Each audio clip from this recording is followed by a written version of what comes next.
Muy buenas tardes, tengan todos ustedes. Sean bienvenidos a esta conferencia virtual donde se hablará acerca de entero vital, biofilms y disbiosis inducidas por metales pesados, impartidas por la especialista en naturopatía e investigadora en el ramo de la medicina alternativa, Mara Alonso, con una gran experiencia profesional en el área de las terapias, naturopatía, homeopatía, bioenergética, etc. Desde el año 94 hasta la actualidad en el Centro de Terapias Integrativas SATPA, y el día de hoy nos hace el gran favor de honrarnos con su presencia.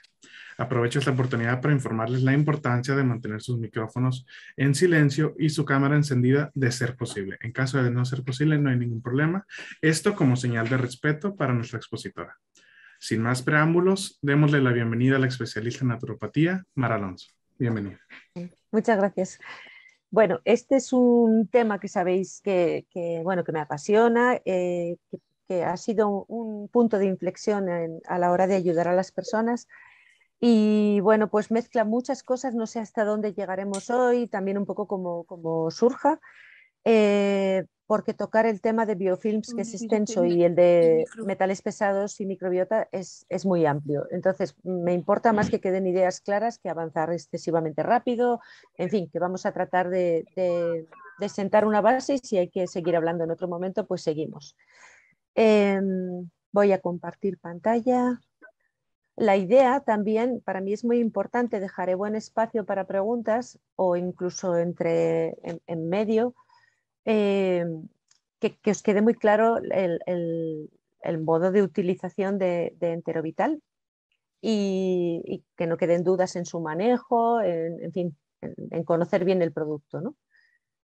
Bueno, los españoles ya son expertos en esto, que ya llevamos unos añitos hablando de este tema, manejando Enterovital. Tenemos allí un grupo grande de 300 y pico personas y yo creo que, pero bueno, siempre es interesante y las preguntas que podáis hacer siempre abren cosas que a lo mejor de otra manera a mí no se me ocurren, ¿no? Entonces, bueno, pues me pedían que explicara o que introdujera un poco en qué es esto de medicina espagírica o alquimia. La verdad que ese es un tema muy complejo. Como todos sabéis, la alquimia no es nada nuevo, es algo que tiene miles de años.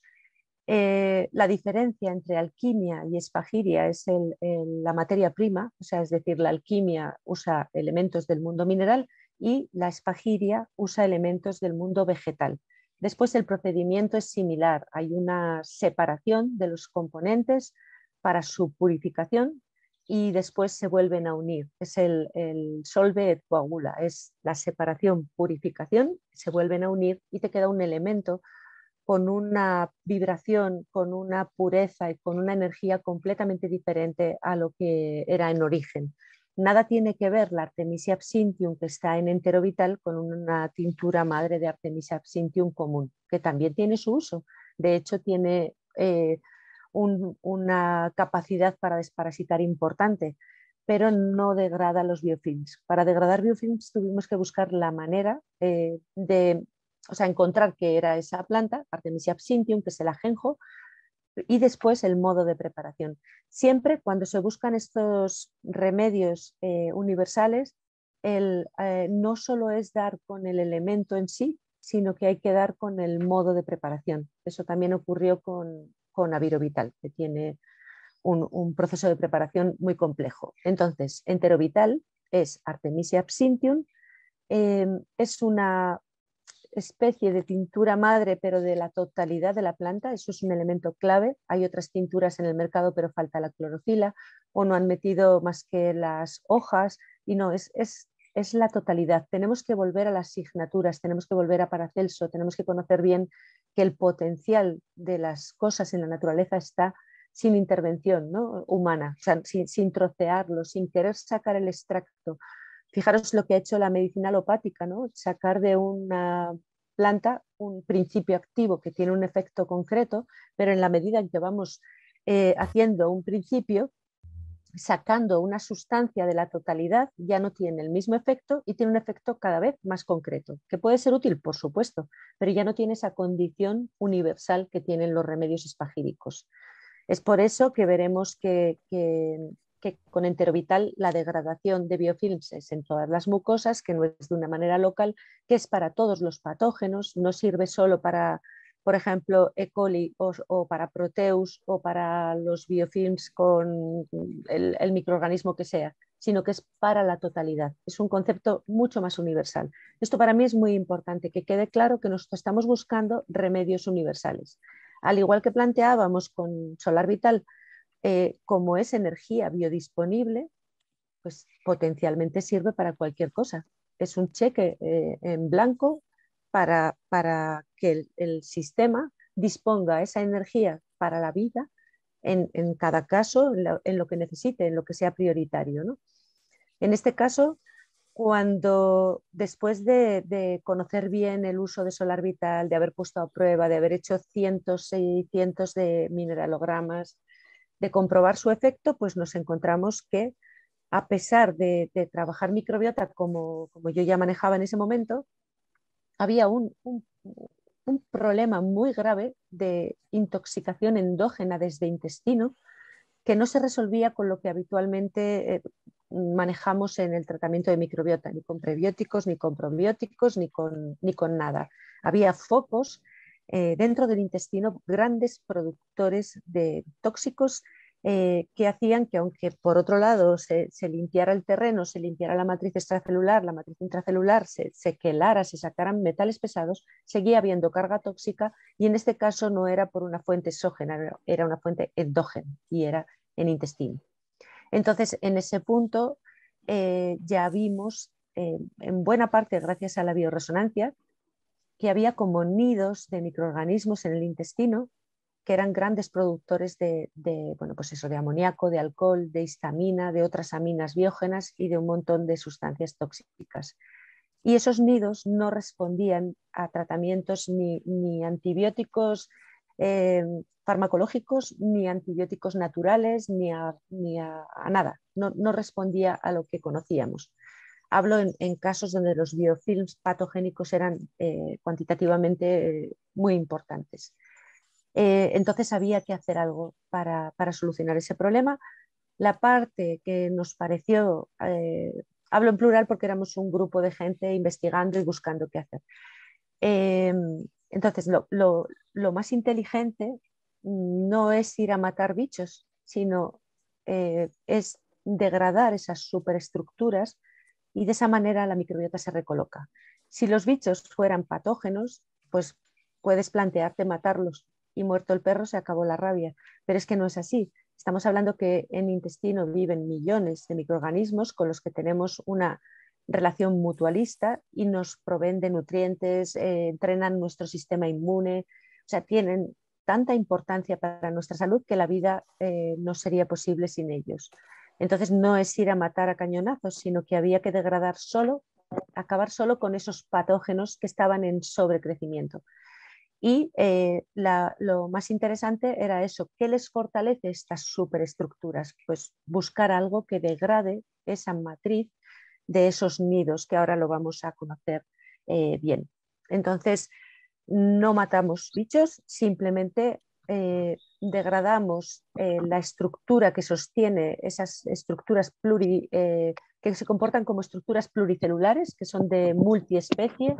En esos nidos hay parásitos, hay hongos, hay bacterias, hay metales pesados, hay todo tipo de cosas.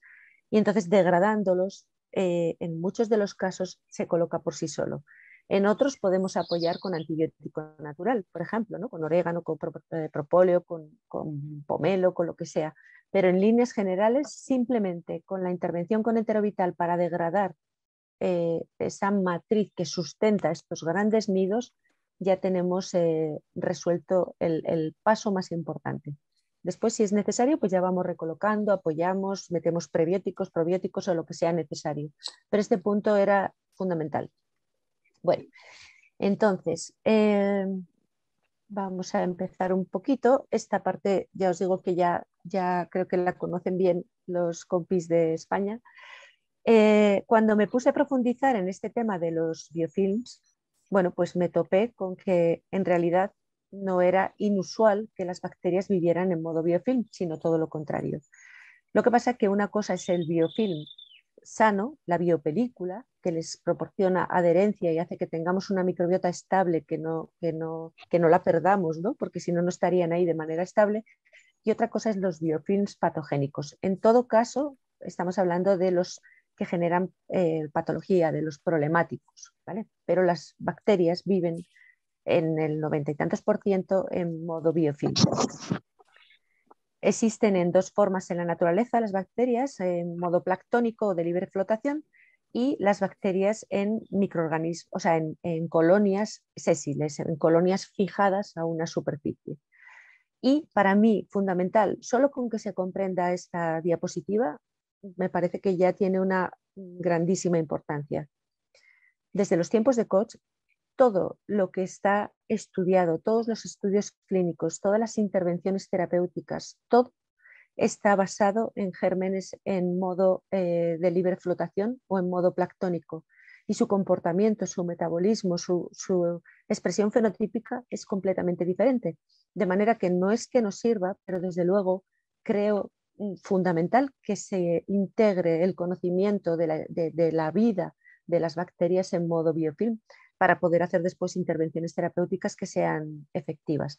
Todo está basado en modo de vida planctónico, en libre flotación.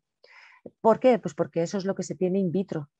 In vitro, cuando se están estudiando las bacterias o las resistencias, o bueno, el estudio que se esté haciendo, las bacterias no están en su hábitat natural, no están en su modo de vida habitual y mucho menos dentro de nuestro organismo. Están, bueno, pues en una suspensión, en un líquido, flotando, y ahí están en su modo individual, ¿no? De que están de una en una. Entonces, bueno, creo que esto es muy, muy importante, tener esto en cuenta. Bien.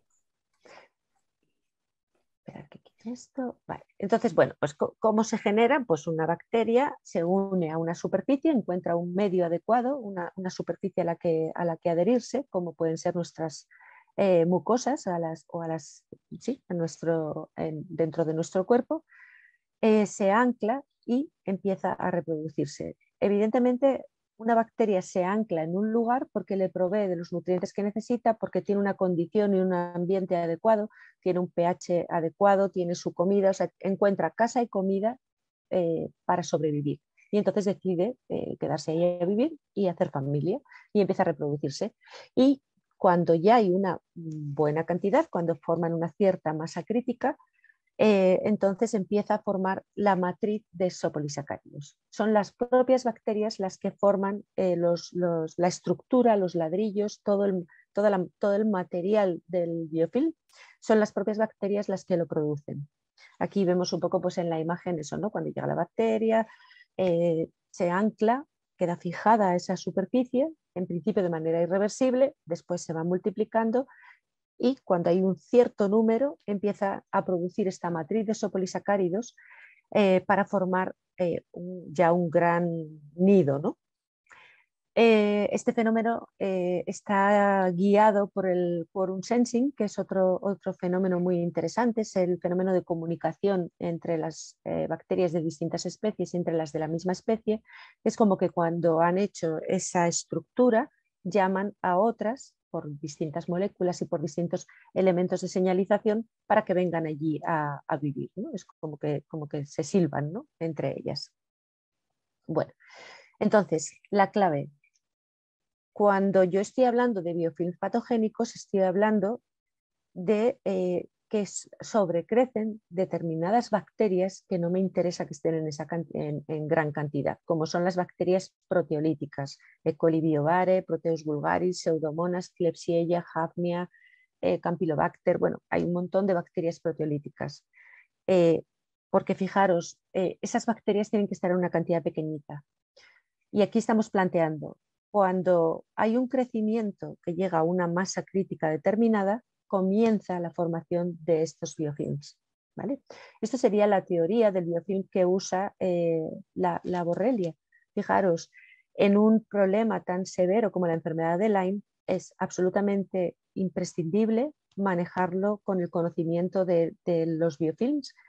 Y para que los antibióticos funcionen, es una bacteria, es difícil, porque es una bacteria intracelular, pero es que además no se tiene en cuenta que, que forma biofilms, y entonces si no se hace algo para ello, los antibióticos no funcionan fácilmente.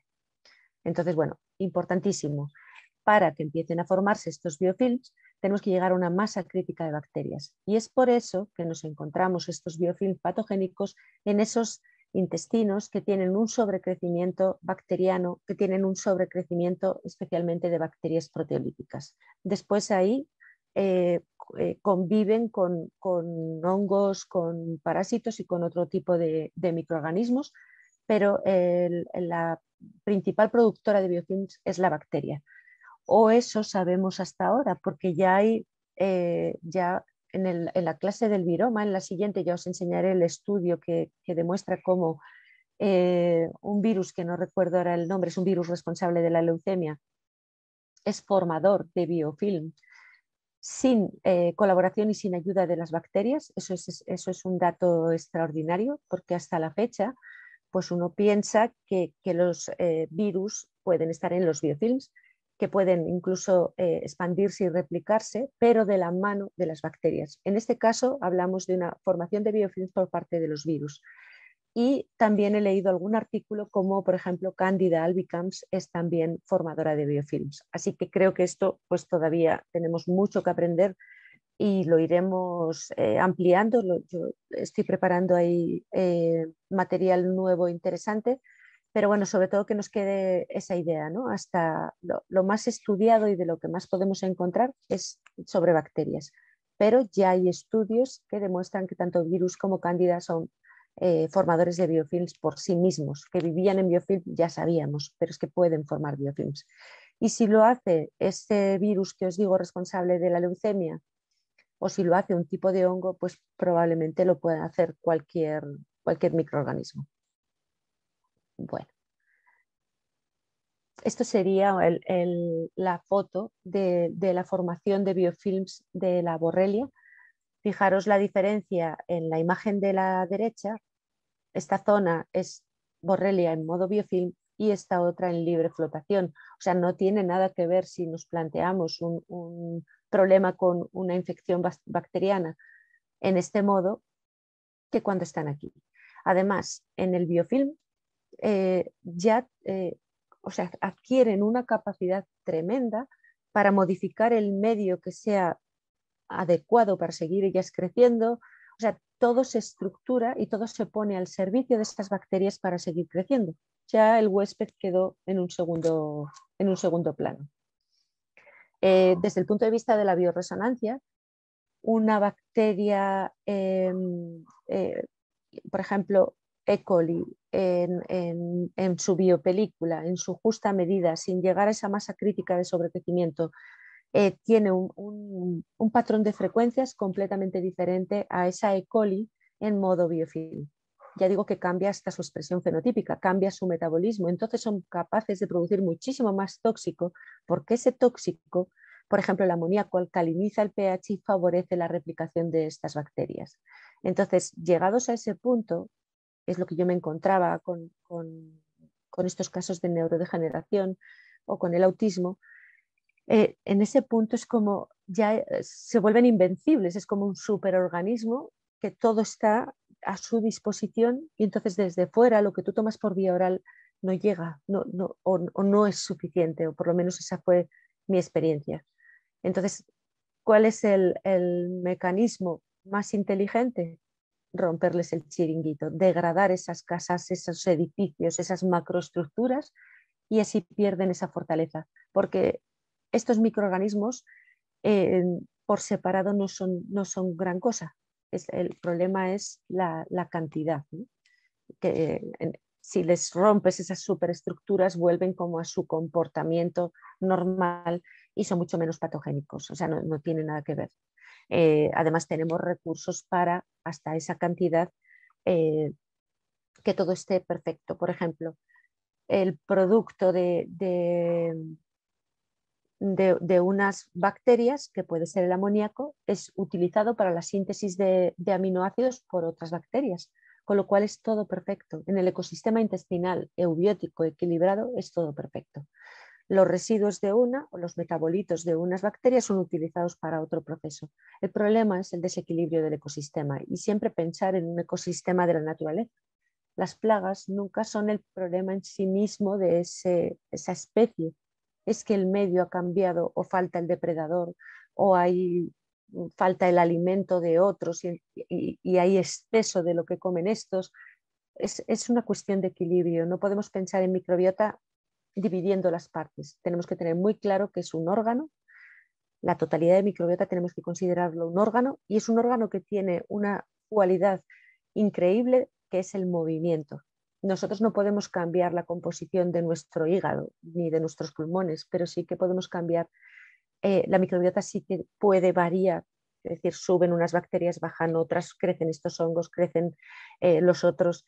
Esa capacidad de movimiento le da una capacidad de adaptación y al huésped, por supuesto, impresionante. Esto de ninguna manera lo tenemos los seres humanos, ¿no? No tenemos esta posibilidad de cambio.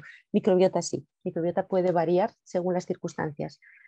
A veces eso se vuelve hasta en contra, porque estas situaciones extremas de formación de biofilms patogénicos son porque ha cambiado el terreno, pero ha cambiado tanto y se ha sostenido el cambio tanto tiempo que tenemos ya un escenario en el intestino que, lejos de ser nuestro mejor órgano de detoxificación, intestino con su microbiota, se vuelve el mayor órgano de intoxicación endógena. Ese escenario era imprescindible resolverlo para poder seguir avanzando con estos casos que os digo de neurodegeneración, pero os digo estos casos porque son los casos en que me encuentro las peores disbiosis. Esto es extrapolable absolutamente a todas las disbiosis, pero en esos casos, como tenía los peores escenarios, el reto era resolver eso y si resuelves eso, resuelves todo lo demás.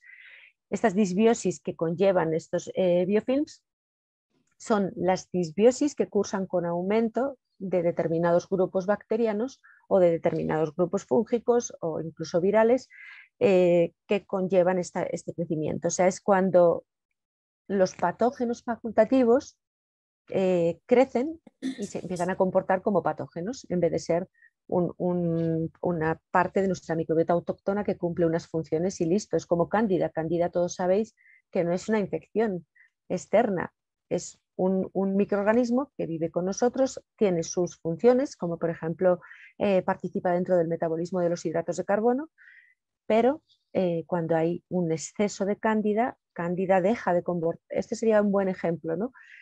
Pasa de comportarse como levadura a comportarse como un moho, a emitir hifas y es capaz de colonizar todas las mucosas, no solo la intestinal. Eso sería un poco el paso de un modo a otro modo. Y ese otro modo en general se adquiere cuando hay un aumento en número de ese patógeno facultativo. Cuando crece y no se encaja con lo que estamos planteando antes, llegado a un crecimiento, a un umbral, a una masa crítica, empieza la formación de biofilms patogénicos. Bueno, y la capacidad de biofilm no parece restringirse a ningún grupo específico de microorganismos, que es un poco lo que os estoy comentando, ¿no? Que uno lo estudia buscando en el tema de bacterias, pero después te vas encontrando que esto es un mecanismo y es una estrategia de supervivencia, ¿no?, de los microorganismos. Bajo condiciones ambientales adecuadas, la inmensa mayoría de las bacterias, independientemente de la especie, puede existir dentro de los biofilms adheridos a superficies en una interfase sólido-líquida, y todos sabemos que nosotros tenemos interfases sólido-líquidas en nuestra mucosa, ¿no? Entonces, potencialmente habla de casi cualquier bacteria. Yo creo que a día de hoy ya sabemos que es cualquier bacteria. Y, insisto, cuando yo empecé a buscar esto, hablábamos de biofilms como eso patogénico, pero recordar que en microbiota todos los microorganismos viven en modo biofilm, en biopelícula. Una cosa es esa biopelícula que les permite la adherencia a la superficie y otra cosa es estas superestructuras de microorganismos grandes productoras de tóxicos, ¿vale? Bueno, la estructura de la biopelícula les confiere protección contra antibióticos, defensas del organismo, por lo que son responsables de numerosas infecciones, que más que infecciones serían endógenas, ¿eh? No estamos hablando de infecciones externas en el cuerpo. se ha demostrado para muchos patógenos, o sea, yo os estoy hablando mucho de los biofilms patógenos de microbiota, pero evidentemente las bacterias, las infecciones externas, exógenas, también tienen este comportamiento, por supuesto, y son las que más conoce la medicina, como por ejemplo la Pseudomonas aeruginosa, el Staphylococcus aureus, Streptococcus pneumoniae, Haemophilus influenzae y la Moraxella.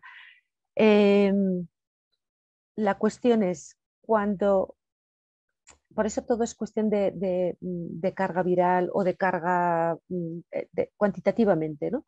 Y eso es porque llegados a un punto ya son capaces de formar estos biofilms patogénicos y ahí tienen una gran protección frente a antibióticos. Entonces, en esos casos es donde nos podemos encontrar que no responden al tratamiento antibiótico. Y probablemente metiendo simultáneamente el Artemisia absinthium al antibiótico, la cosa cambiaría. Bueno, en principio la adhesión es irreversible, o sea, cuando una bacteria encuentra un sitio y se adhiere, pasa a modo sésil y se queda allí a vivir, eso es para siempre, es para crear allí su familia y quedarse allí a vivir. Bueno, evidentemente toda la investigación está basada en el modo de vida planctónico, porque la investigación en modo biofilm es mucho más compleja, ¿no? Es mucho más fácil coger unas bacterias in vitro ahí y ponerlas a replicarse o a ver cómo se comportan frente a antibióticos o a diferentes sustancias o hacer un antibiograma o lo que sea, que estudiarlas con esa biopelícula. Entonces, todo, como os digo, está centrado en el modo de vida planctónico. Bueno, una muy pequeña fracción de las bacterias se halla en forma planctónica, viven el 99% en modo biofilm. Y probablemente, como veremos dentro de la formación del biofilm, hay también una parte de diseminación y hay ciertas bacterias planctónicas que eso les confiere cierto movimiento en busca de otros terrenos, ¿no? cuando sea necesario. Uy, perdón. Vale. Entonces es una estrategia adaptativa. Fijaros también en la foto del fondo de la izquierda, esto sería en modo planctónico y a la derecha en modo biofilm. Es que no tiene nada que ver, no tiene nada que ver la intervención terapéutica si las cosas fueran así o si las cosas son así. ¿Vale? Tampoco sería posible tener una microbiota estable si no estuvieran adheridas a la superficie. No pueden estar nadando, sino cada vez que vamos al baño pues perderíamos toda nuestra microbiota. Ese concepto erróneo es el que a algunos les hace plantearse que, por ejemplo, esto me lo han dicho en varias ocasiones, es que claro, si te haces una hidroterapia de colon, pierdes tu microbiota. No, de ninguna manera, de ninguna manera. Perderás alguna que esté por ahí nadando, pero están adheridas en biopelículas. No, nuestra microbiota no está ahí nadando. Eso, si lo pensamos, raya un poco lo absurdo, ¿no? Tiene que haber una adherencia para que haya una microbiota estable, que además es estable y madura a los 3 años y mantenemos un sello similar toda la vida, excepto que haya cosas para bien o para mal que hagamos desde fuera, ¿no? Bueno, entonces les permite incrementar sus posibilidades de supervivencia, por supuesto. Supone un concepto completamente nuevo, como os decía, que ya dejaría de considerar a los microorganismos como seres unicelulares, sino que tenemos que pensar en que sí son unicelulares, pero es que se unen y forman estructuras que ya se comportan como pluricelulares. Bueno,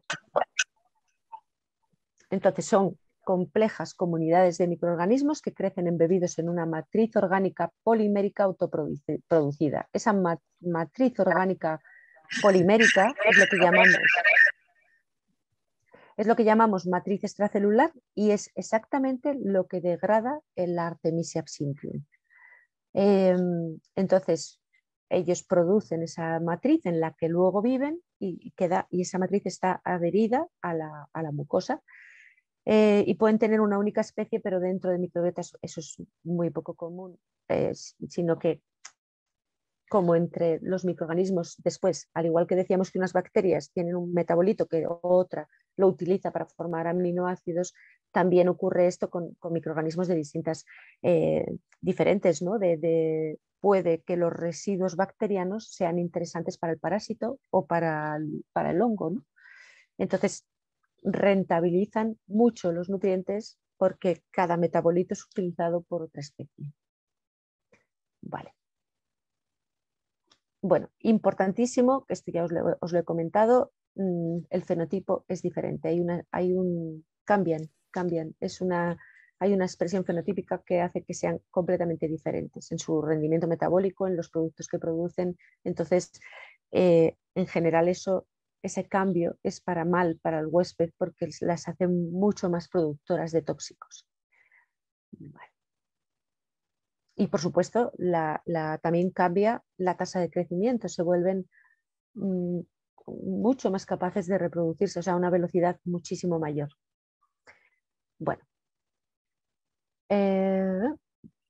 aquí lo que hace es explicar un poco esto que ya os he explicado de biopelícula y biofilm, porque cuando hablamos de biofilm patogénico es aquel que implica un cambio en la expresión fenotípica, un cambio en el rendimiento metabólico, un cambio en su velocidad de reproducción.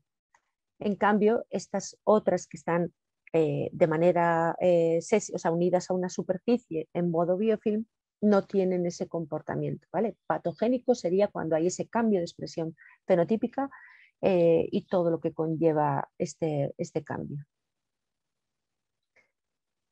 ¿Qué tienen de ventaja las bacterias con esto? Pues protección frente a fluctuaciones medioambientales de humedad, temperatura y pH, es decir, en ese medio, evidentemente, ¿no? Si nosotros vivimos en la calle, si llueve o hace frío, estamos expuestos a las temperaturas, estamos expuestos a un montón de cosas, pero teniendo una buena casa, estás menos expuesto a las fluctuaciones del medio ambiente.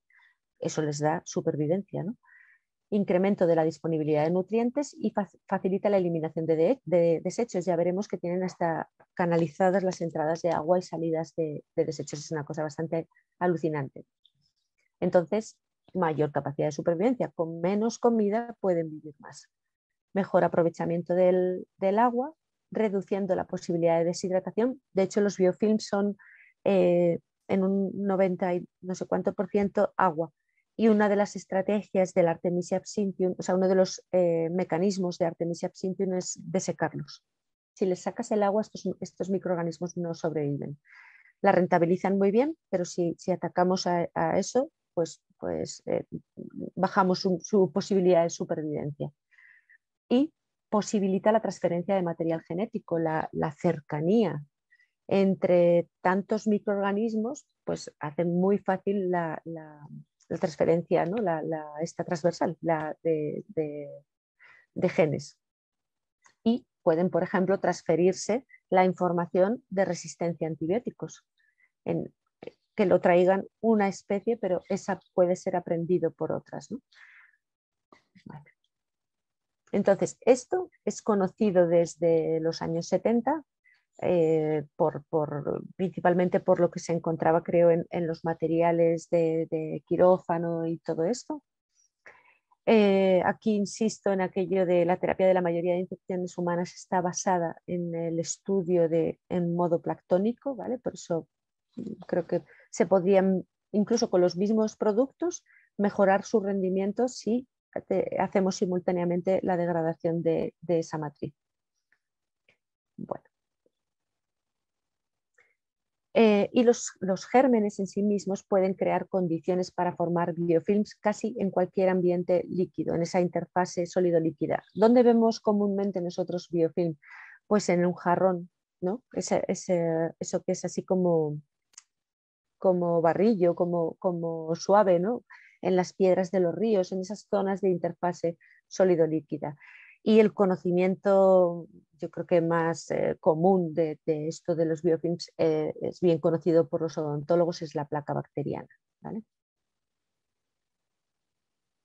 Entonces, toda comunidad microbiana desarrollada en biofilm es única en su género. Evidentemente no va a haber dos comunidades iguales, porque eso es un poco según las circunstancias, las disponibilidades de nutrientes van a marcar quién coloniza y después el rendimiento de esas va a marcar quiénes otros se unen a ese biofilm y no vamos a encontrar dos biofilms iguales. Tampoco encontramos dos microbiotas iguales. Cada microbiota es como un carnet de identidad de cada persona.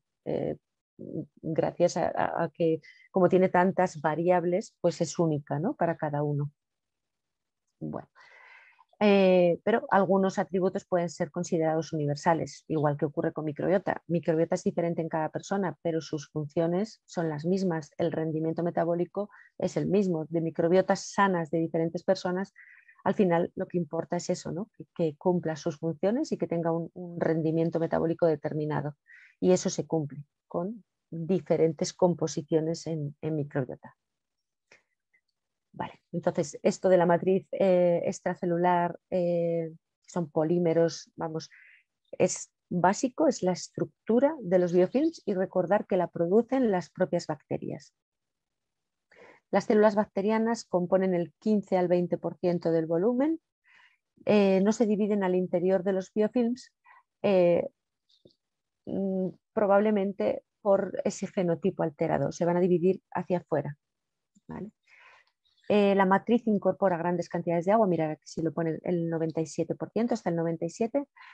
Además de agua y gérmenes, están los exopolisacáridos, que son el componente fundamental de esa estructura, y en menor cantidad nos encontramos otras macromoléculas como proteínas, ácidos nucleicos y diversos productos que proceden de la lisis bacteriana, lógicamente, ¿no? Pero al final es muy básico, ¿no? Los microorganismos, la matriz y agua.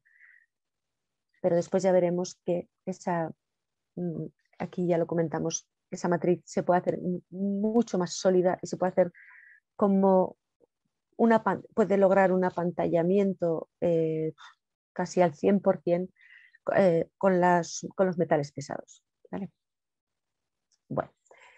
En la matriz también pueden hallarse materiales no bacterianos como cristales de sales minerales, partículas de corrosión, componentes sanguíneos, según sea el medio ambiente en el que se desarrolla el biofilm. Por supuesto, yo os hablo mucho de intestino, pero tenemos microbiota en la sangre, tenemos microbiota en vías urinarias, tenemos microbiota en los pulmones. En todos esos sitios donde hay una microbiota pueden formarse biofilms patogénicos. Bueno, además de estos sustancias poliméricas extracelulares, pueden estar asociados con iones metálicos y cationes bivalentes. Pueden tener carga neutra o carga polianiónica según el tipo de isopolisacárido. Esto es clave a la hora de atraer metales, ¿no? Si tiene carga, sabemos que tiene la posibilidad de hacer un enlace y además de que ese enlace sea estable. Por ejemplo, como enlazan los metales en nuestros tejidos, ¿no? Y el metal por ejemplo, el mercurio enlaza por 4 enlaces covalentes a nuestros tejidos y probablemente tenga la capacidad de enlazar por los mismos enlaces covalentes a esta estructura, ¿no? Bueno. Entonces, estos iones metálicos pueden quedar atrapados en la estructura de esa matriz y hacer que esa comunidad sea mucho más difícil o que esa estructura sea mucho más difícil de disolver, ¿no? de eliminar. Estas sustancias poliméricas extracelulares pueden interactuar físicamente con metales pesados y retenerlos por bioabsorción. De hecho, esto lo hemos medido cuando degradamos biofilms. Hay un aumento, por ejemplo, si estamos trabajando con biofilms patogénicos en el intestino, hay un aumento de metales pesados en heces. Hay una liberación de metales pesados que estaban atrapados en esa estructura. Es por eso que en esta clase junté algo que son 2 temas bastante amplios, por eso digo que no sé si hoy hablaremos todo, creo que no, que es las disbiosis inducidas por metales pesados. Porque si hay algo que prepara el terreno para la formación de estos biofilms patogénicos es la exposición a metales pesados. Entonces, como que van de la mano. Son 2 puntos, sí. Son 2 puntos claves para mí en microbiota de los que se habla más bien poco. Ahora ya se va escuchando más, pero todo esto de los biofilms, cuando yo empecé a buscar era muy difícil encontrar respaldo a lo que ya veía. Y las disbiosis inducidas por metales pesados pues se ha empezado a publicar en el 2019, o sea que es importantísimo. Y no solo es metales pesados, sino que los tóxicos en general como todos sabemos, modifican microbiota, hace que crezcan determinados grupos, llegan hasta esa masa crítica y forman los biofilms. O sea, hoy en día, pues no sé si debería enseñarlo al revés, pero es un tema que va todo junto, ¿no? Y cuando hablo de tóxicos, hablamos de, yo qué sé, de insecticidas, fertilizantes, del bisfenol, pero también de fármacos. Hay disbiosis inducidas por fármacos, porque hay fármacos, no solo los antibióticos, que todos tenemos en cuenta, cuando tomas un antibiótico te quita, o sea, pierdes parte de tu microbiota de homeostasis y tal, pero es que muchos otros fármacos son muy disbióticos. Y sobre todo si hay un fármaco que se está tomando de manera de largo plazo, ¿no? Entonces, bueno, pues hay que tenerlo en cuenta para que desde el inicio cuidar la microbiota, aportar pues preprobióticos, la dieta, lo que sea necesario para que la toma de ese fármaco no conlleve un desastre en microbiota que nos lleve a patologías más crónicas o a un pronóstico peor de la patología primera por la que se empezó a tomar el fármaco, ¿no? Muy importante tener en cuenta cómo afectan los inhibidores de la bomba de protones a microbiota. Es imprescindible, o sea, el pH es fundamental, es decisivo para ver quién coloniza qué zona. Entonces, si modificamos pHs, evidentemente vamos a modificar toda la microbiota, porque el Lactobacillus acidophilus es amigo de la acidez. No va a escoger vivir en un medio alcalino. Entonces, alcalinizar intestino va a suponer un cambio tremendo en la composición de microbiota. Y en general, si alcalinizamos el medio intestinal, van a crecer enterobacterias, esas que producen la endotoxemia metabólica y todos estos patógenos facultativos. El medio intestinal debe ser ácido si queremos mantener un estado de eubiosis intestinal. Bueno, la producción de estos exopolisacáridos es influida por la calidad nutricional del medio ambiente. Un incremento en la concentración de nutrientes está correlacionado con un aumento en el número de células bacterianas adheridas. Evidentemente, si hay un medio muy rico, con muy buena disponibilidad de nutrientes para un determinado grupo de microorganismos, se van a replicar más, ¿no? Y, por tanto, va a empezar a producirse más esta matriz. Una disponibilidad excesiva de carbono o una limitación de nitrógeno, potasio o fosfato promueve la síntesis de exopolisacáridos. O sea que ya no solo las bacterias, la cantidad de bacterias, sino que en el medio, si hay determinadas cosas y faltan de otras, eso también en sí mismo promueve la formación de esos exopolisacáridos. No nos tenemos que imaginar una estructura sólida, es muy adherida, lo vamos a ver en alguna foto, pero no es sólida, claro, no es fija. Las bacterias viven en torreones celulares que se extienden de forma tridimensional desde la superficie a la que están adheridas, pues una torre. Estos torreones están compuestos por microcolonias de diferentes células bacterianas. Es alucinante porque, claro, tienen semejante estructura y con una inteligencia sorprendente y lógica, y es que, claro, en las profundidades del biofilm hay unas condiciones y en la superficie del biofilm hay otras condiciones. Entonces, van a vivir diferentes microorganismos dependiendo de la zona de ese biofilm. Vale. Y no es todo apelotonado, sino que están separadas como por tabiques, ¿no? por espacios, por huecos, y eso es lo que permite que esté canalizada el agua, que pueda llegarles una disponibilidad de nutrientes y también la eliminación de desechos. Si fuera una masa compacta, pues no habría esta posibilidad tan efectiva de entrada y salida de nutrientes, pues como un ser vivo, siempre buscando por dónde entran los nutrientes y por donde se eliminan los tóxicos, como si tuvieran un sistema circulatorio, ¿no? Vale. Entonces, las zonas más profundas van a tener una menor disponibilidad de determinadas cosas y serán el hábitat de determinadas bacterias. Esto simplemente es por comprender la magnitud de lo que estamos hablando, porque nosotros en esta estrategia tan sencilla simplemente se degrada esa matriz y nos da igual qué patógeno esté ahí y cuál está arriba o abajo. Pero sí que creo que es interesante comprender para poder tratar, ¿no? Para poder abordar. Para mí es fundamental. Si no se comprende el proceso que está aconteciendo en una persona, difícilmente le vamos a poder ayudar. Bueno, entonces tenemos ambientes muy diferentes, se genera un gradiente de tensión de pH y de oxígeno y son más activas metabólicamente las áreas superficiales respecto a las más profundas. Porque, claro, las más profundas la disponibilidad de todo va a ser menor y hay una actividad metabólica menor, lógicamente. Bueno. Y la formación y estructura del biofilm depende de las características del sustrato al cual se une y del medio ambiente, evidentemente. Entonces, es muy diferente un biofilm adherido a una superficie mucosa que un biofilm el que vemos en el jarrón, pero el mecanismo, para que lo comprendamos, es parecido.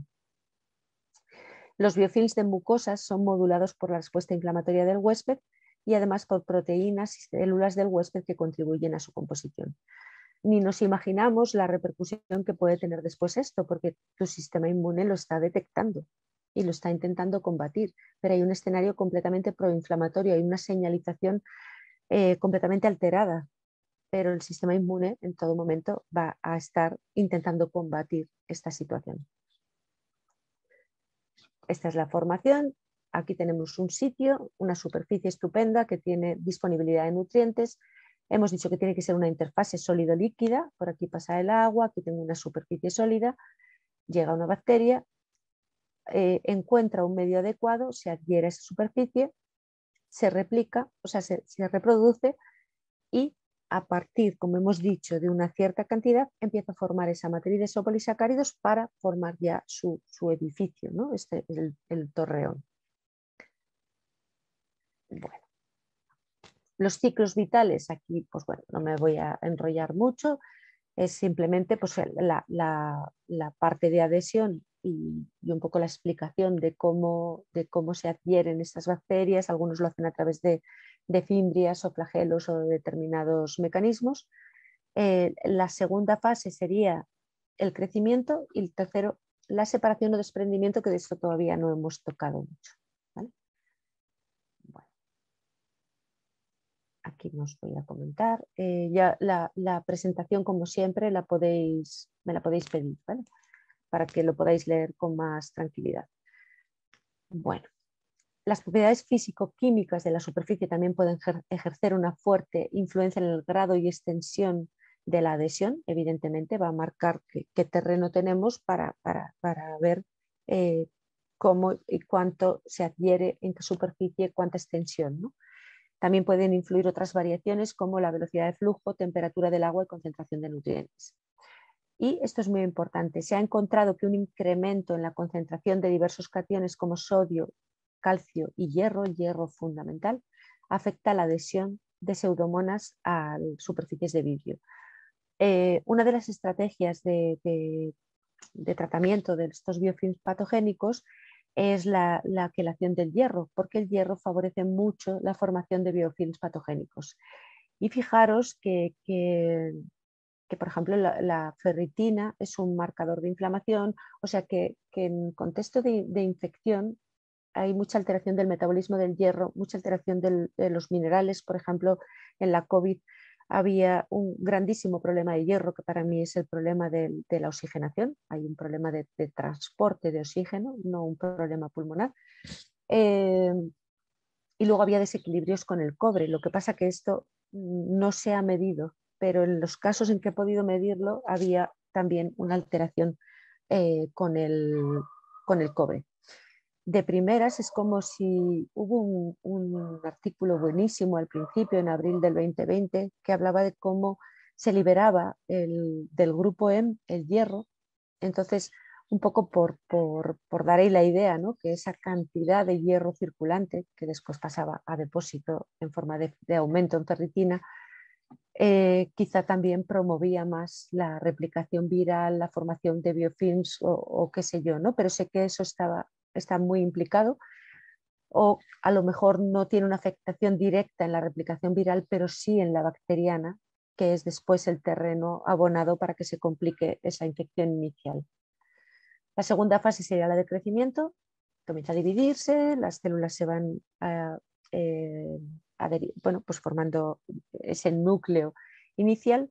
A medida que las células se dividen y colonizan la superficie, las bacterias comienzan ya a elaborar, a partir, como decía antes, de un punto, el exopolisacárido, y empieza a desplegarse y a formar ya esta estructura tridimensional, pues parecida a un torreón o algo así. La composición es diferente para cada bacteria. Lógicamente, como esos exopolisacáridos lo produce la propia bacteria, pues tiene cada una sus peculiaridades, y también depende de la composición de ese exopolisacárido. Es como una adaptación a la bacteria y también al medio, ¿no? A los recursos que tenga alrededor. Por último, sería la etapa de desprendimiento, que es del ciclo vital. La última etapa, algunas células, ya sea aisladamente o en conglomerados, en trocitos, se liberan de la matriz para colonizar nuevas superficies. O sea, una vez conquistado un territorio y llegado a su punto de no puedo crecer más, hay una estrategia para hacer este mismo proceso en otros lugares. Y lo puede hacer a través de la liberación de determinadas bacterias sueltas o de trocitos de este biofilm. Y el desprendimiento puede ocurrir por causas externas o por procesos activos inducidos por el propio biofilm.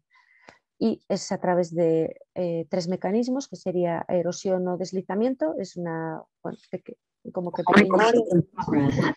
La erosión se da pues porque pequeñas partes, igual que al paso del agua en el río, ¿no? Vamos erosionando las piedras, pues igual ocurre con el paso, y entonces eso es pequeña cantidad que se va movilizando. La separación es una remoción rápida y masiva, sería como la totalidad, y la abrasión es la liberación por colisión de partículas del líquido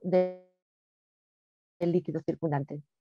Creo que hay una imagen después, no sé si, bueno. Evidentemente la forma en la que se haga la dispersión va a afectar a las características fenotípicas del germen. Si se separa un trozo completo, van a seguir con esa expresión fenotípica de modo biofilm, mientras que si se liberan en modo planctónico, vuelven a la expresión fenotípica de vida en modo planctónico, ¿vale? En general, vamos.